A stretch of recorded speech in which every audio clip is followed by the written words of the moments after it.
change it to appear like there is some disrespect from me of the late Raila Amolo Odinga. The respect I had for Raila Odinga, and which I have no reason to withdraw even in death, everybody knows. I have worked with Baba probably the longest. And I started with Raila when I was 20 years old, in 1992. And no one forced me. I served Raila diligently, and that is why he chose to reward me. He rewarded me as assistant minister in his office. He made me the chairman of his party for 10 years. He made me minority leader 5 years. He also made me a minister. If it were not for Raila Odinga, today I would not be a minister. And I will tell you, even the chairman of Public Accounts Committee, it is him. So, the respect between me and Baba is well documented. It is known, and we respected each other, and I still respect him even in death. The only thing that I said, and I want to repeat, is if we want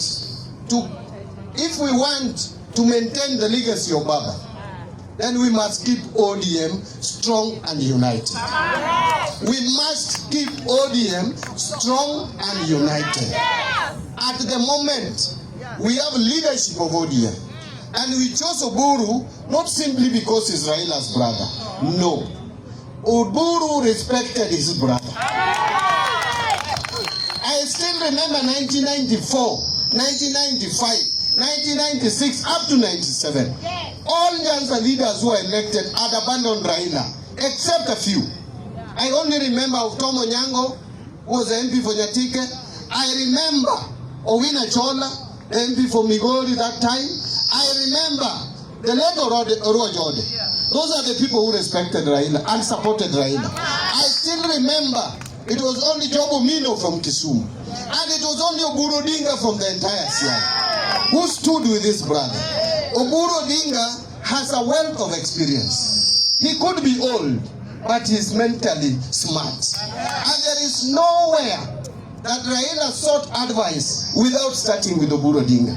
Even all the negotiations that Raila got into, it was Oburu Odinga who was always leading the way. And that is why we chose this Mzee to bring peace in our party, and to bring calm in the party, and to unite our community. Because the strength of the Luo community is in its unity. Anybody who is attempting to divide this community is the enemy of this community. And some of us who have led this community, I have led now as elected leader for well over 20 years, for going to 20 years.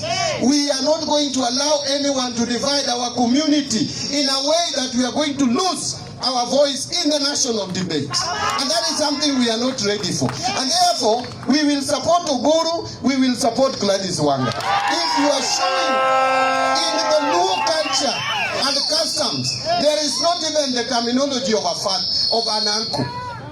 They are all our fathers. If you don't have respect for your father, please respect your father. We must show respect to the elderly. Is that bad? The only thing I said is that now Raila is not with us. Raila is 6 months not with us, for 6 months now.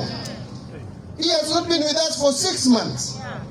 Dropping his name is not going to help us. It's not going to move us. We must now respect the leadership which is there. I know there is no one who has fitted in the shoes of Raila, and probably there will be none.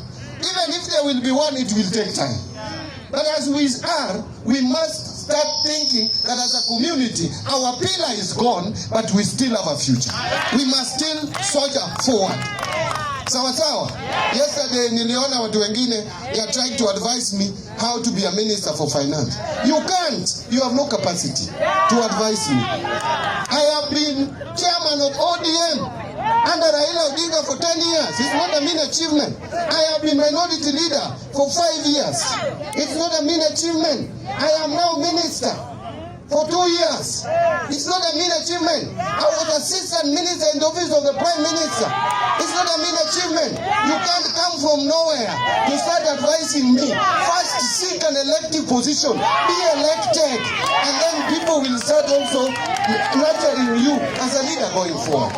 But we are not going to tolerate petty and small and juvenile politics. I am not ready for that. I will not succumb to that. I have to talk to our people. We are also ready to lead. This country is not for a few people.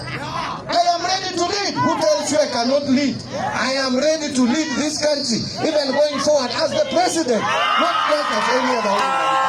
And therefore you cannot advise me. If you want to come to the field under uwanja kupigana na mimi kuisiasa, mimi am ready. I will not waste my time with juvenile politics. Asanteni sana, Mungu awabariki.